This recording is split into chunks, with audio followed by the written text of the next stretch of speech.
इतिहास पढ़ रहे हैं, है ना। तो हम क्या पढ़ रहे थे अभी कि 6वीं शताब्दी में क्या होता है, मगध राजवंश की स्थापना होती है। तो मगध राजवंश में कौन कौन से राजवंश आते हैं, हर्यक वंश, है ना। हर्यक वंश के बाद कौन सा वंश आता है, शिशुनाग वंश। शिशुनाग वंश के बाद कौन सा आता है, नंद वंश। तो मगध राजवंश का अंतिम वंश कौन सा था, नंद वंश। इसके शासक कौन थे, धनानंद। धनानंद थे नंद वंश के अंतिम शासक। तो धनानंद ने क्या किया था, आचार्य, है ना, आचार्य चाणक्य को अपमानित किया था, जिनका क्या नाम था, कौटिल्य। इन्होंने कौन सी पुस्तक लिखी है चाणक्य ने, अर्थशास्त्र। कौन सी लिखी थी, है कौन कौन सी लिखी, और इंडिका किसने लिखी थी, हाँ। तो धनानंद ने क्या किया था, आचार्य चाणक्य का अपमान किया था, जिससे नाराज होकर वो उनका राज्य छोड़कर नंद वंश को छोड़कर चले गए थे। तो नंद वंश का जब समय था, अंतिम समय, नंद वंश के समय ही भारत में सिकंदर का क्या होता है, सिकंदर आक्रमण करता है, इसी नंद वंश के ही समय। उसके बाद आ जाता है मौर्य वंश। तो मौर्य वंश की स्थापना कब होती है, जब चंद्रगुप्त मौर्य को आचार्य चाणक्य सभी प्रतियोगिता चल रही थी, वहां पे आचार्य चाणक्य की नजर चंद्रगुप्त मौर्य पर पड़ती है। तो वो देखते हैं कि ये बालक तो बहुत प्रतिभाशाली है, अगर इसको उच्च शिक्षा है, तो उनका जो बदला धनानंद से वो आचार्य चंद्रगुप्त मौर्य के द्वारा ले सकते हैं। तो उस समय क्या किया, चंद्रगुप्त मौर्य को आचार्य चाणक्य ने सभी विद्याओं में पारंगत किया, और उसने चंद्रगुप्त मौर्य का धनानंद के साथ जब युद्ध हुआ तो क्या हुआ, धनानंद को पराजित कर दिया चंद्रगुप्त मौर्य ने। चंद्रगुप्त मौर्य ने धनानंद को पराजित किया। इसी के साथ साथ नंद वंश का समापन हो गया।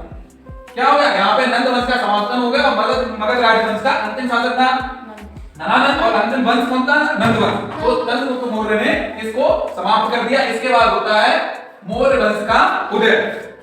तो मौर्य वंश के संस्थापक कौन थे, मौर्य वंश की स्थापना किसने की थी, चंद्रगुप्त मौर्य ने मौर्य वंश की स्थापना की। इस वंश को चंद्रगुप्त मौर्य के बाद आगे लेकर कौन गया, उनका बेटा बिंदुसार। बिंदुसार भी बहुत ही प्रभावशाली और निपुण शासक रहा है।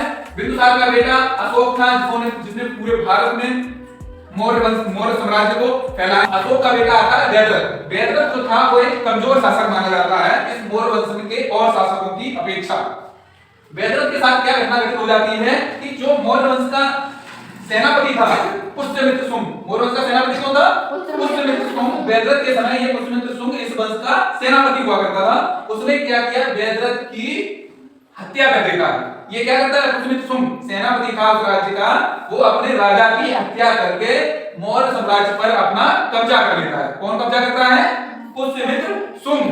पूरे मौर्य वंश को हिला देता है ये व्यक्ति अंत में जाके, जयद्रथ की हत्या करके कोई सेनापति राजा बनता है। इसी के साथ क्या होता है, मौर्य साम्राज्य धीरे धीरे टुकड़ों में विभाजित हो जाता है। जो सभी छोटे छोटे राज्य मौर्य साम्राज्य में जुड़े हुए थे वो टुकड़ों में विभाजित होने लगते हैं, मौर्य साम्राज्य टूटने लगता है और बिखर जाता है, जब पुष्यमित्र शुंग जयद्रथ की हत्या करके राज सत्ता को काबू हो जाता है। अब पुष्यमित्र शुंग क्या करते हैं, इस साम्राज्य को खत्म करके शुंग वंश की स्थापना करते हैं। शुंग वंश की स्थापना कौन करता है, पुष्यमित्र शुंग। तो शुंग वंश कहां तक चला, शुंग वंश को पुष्यमित्र शुंग ने चलाया। तो ये इसके बाद आया शुंग वंश के बाद आया कंडम वंश, कंडम वंश के बाद सातवाहन